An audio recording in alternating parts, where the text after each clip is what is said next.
എനിക്ക് 12 വർഷമായിട്ട് എൻ്റെ ചെവിക്ക് കേൾവി നഷ്ടപ്പെട്ട ഒരു ആളാണ്. 12 വർഷം 12 വർഷമായിട്ട് 85% കേൾവി നഷ്ടപ്പെട്ടു പോയി.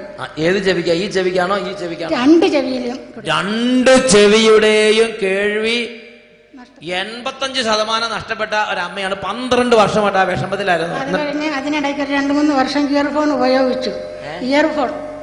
ഫോൺ ഉപയോഗിച്ചു.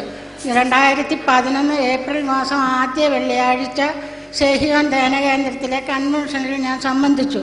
ആരാധനയുടെ സമയത്ത് മറ്റുള്ള രോഗികൾക്ക് വേണ്ടി അച്ഛൻ പ്രാർത്ഥിച്ചപ്പോൾ എനിക്കൊന്നും തിരിയുന്നൊന്നുമില്ല. ഞാൻ കർത്താവിനോട് പറഞ്ഞു, കർത്താവേ ഞാനൊരു പൊട്ടിയാണ്, എനിക്കൊന്നും അറിയത്തില്ലെന്ന് ഞാൻ പറഞ്ഞു. ഈ അച്ഛൻ എന്തൊക്കെയോ പറയണ്ടേ, എനിക്കൊന്നും കേൾക്കണമില്ല മനസ്സിലാകണമില്ല, ഞാനൊരു എന്ന് പറഞ്ഞ് അങ്ങോട്ട് പ്രാർത്ഥിച്ച്. അത് ആ സമയത്ത് എൻ്റെ ചെവി കൂടെ ഓട്ടോറിക്ഷ ഓടുന്ന സൗണ്ടും വല്ലാത്ത അസ്വസ്ഥതയുമായി ഞാൻ ഇത് ഓഫ് ചെയ്തു. ഇച്ചിരി കഴിഞ്ഞ് പിന്നെ ഓൺ ചെയ്തപ്പോ പിന്നെ ഇത് തന്നെ അവസ്ഥ. ഈ ഒരു ഭയങ്കര വണ്ടിയുടെ അതായത് മെറ്റലിന്റെ പുറത്ത് കൂടെ ഓട്ടോറിക്ഷ ഓടുന്ന സ്വരമായി എന്റെ ചെവിയില്. നല്ല റോട്ടിലല്ല, മെറ്റലിന്റെ പുറത്ത് കൂടെ പോകുന്ന എന്നും പറഞ്ഞുള്ള സൗണ്ടാണ്.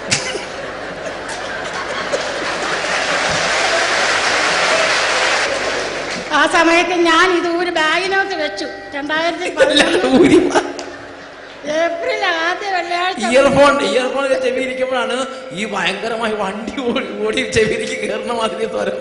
അപ്പൊ എന്ത് ചെയ്തു, ഇതെല്ലാം കൂടെ ഊരി ബാഗിലേക്ക് വെച്ച് അമ്മച്ചി മടുത്തിട്ട് ഇന്ന് വരെ അത് ഉപയോഗിച്ചിട്ടില്ല. ഫോണിലല്ലേ, കയ്യില് ഫോണുണ്ട്, പക്ഷെ ഇത് ബെല്ലടിച്ചാലൊന്നും ഞാൻ കേൾക്കുകയല്ല. ചിലപ്പോൾ അവർക്ക് ഇതെല്ലാം മരിച്ച ദൂരോട്ട് പറഞ്ഞാൽ വല്ലയിടത്തും പോയാലെന്താണെന്നൊക്കെ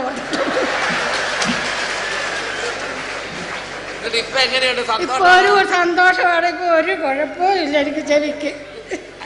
ചെറുതായിട്ട് പറഞ്ഞാലും കേൾക്കൂല. ഇപ്പൊ കേൾക്കും നല്ലപോലെ. കുമ്പസാരിക്കാനൊക്കെ എനിക്ക് ബുദ്ധിമുട്ടായിരുന്നു. ഇതിനു മുമ്പ് കുമ്പസാരിക്കാൻ പോലെ കഷ്ടപ്പെട്ട അമ്മച്ചിയാണിത്. കാരണം പറഞ്ഞ കേക്കിയല്ല. Praise the Lord. പക്ഷെ ഇപ്പൊ യാതൊരു കുഴപ്പമില്ല. അച്ഛൻ വെറുതെ എന്ന് പറഞ്ഞാൽ മതി, അതെല്ലാം കേൾക്കണുണ്ട്. കുറ്റം പറയണമെങ്കിൽ സൂക്ഷിക്കണം. ഹല്ലേലൂയ. പ്രിയപ്പെട്ട സഹോദരങ്ങൾ, ഈശോ ഇത്രയും അത്ഭുതമായ, അതായത് ഈശോ സൗഖ്യം കൊടുത്ത് കഴിഞ്ഞപ്പോഴാണ് ഇയർഫോണിന്റെ സ്വരം എന്ന് പറഞ്ഞാൽ വലിയ വണ്ടി ഓടി ആ സ്വരം അങ്ങോട്ട് കേൾക്കുക. അതുകൊണ്ട് അതങ്ങോട്ട് എടുത്തു മാറ്റാൻ വേണ്ടി ഈശോ പറയണതാണ്, മര്യാദയ്ക്കാണ് മാറ്റിയാൽ മതി. അവർക്ക് പറ ഹല്ലേലൂയ. അവിടെ അമ്മച്ചിയുടെ പ്രാർത്ഥന കണ്ടോ, എങ്ങനെ പ്രാർത്ഥിച്ചെന്നറിയോ?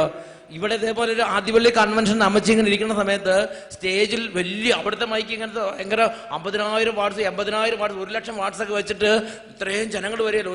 80,000-ഓളം ജനങ്ങൾ വരുമ്പോണ്ട് അത്രയും വാട്ട്സ് വെച്ചിട്ട് ഇത് ഭയങ്കര സ്വരത്തിൽ വലിയ ബോക്സുകളുടെ സ്വരത്തിലാണ് പറയണത്.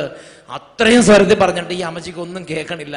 അമ്മച്ചി പറഞ്ഞ്, ഈശോയെ ആ അച്ഛൻ അവിടെ കിടന്ന് എന്തൊക്കെയോ പറയുള്ളൂ, ഒന്നും മനസ്സിലാകണില്ല, ഇതെല്ലാം കൂടെ വലിച്ചു പറിച്ച് കളഞ്ഞിട്ട് പോടെന്ന് തോന്നുന്നു. അങ്ങനെ എന്തൊക്കെയോ അമ്മച്ചി അങ്ങോട്ട് പ്രാർത്ഥിച്ചു.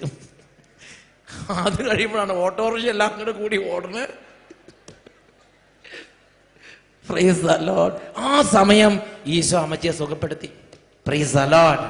കരങ്ങൾ ഉയർത്തി കൈയടിച്ച് കർത്താവിനെ ആരാധിക്കാം. മനമുയർത്തി സ്വരമുയർത്തി സ്തുതിച്ചിടുന്നു. ഹല്ലേലൂയ ഹല്ലേലൂയ ഹല്ലേലൂയ. കരമടിച്ചു തിരുനാമം സ്തുതിച്ചിടുന്നു. ഹല്ലേലൂയ ഹല്ലേലൂയ ഹല്ലേലൂയ.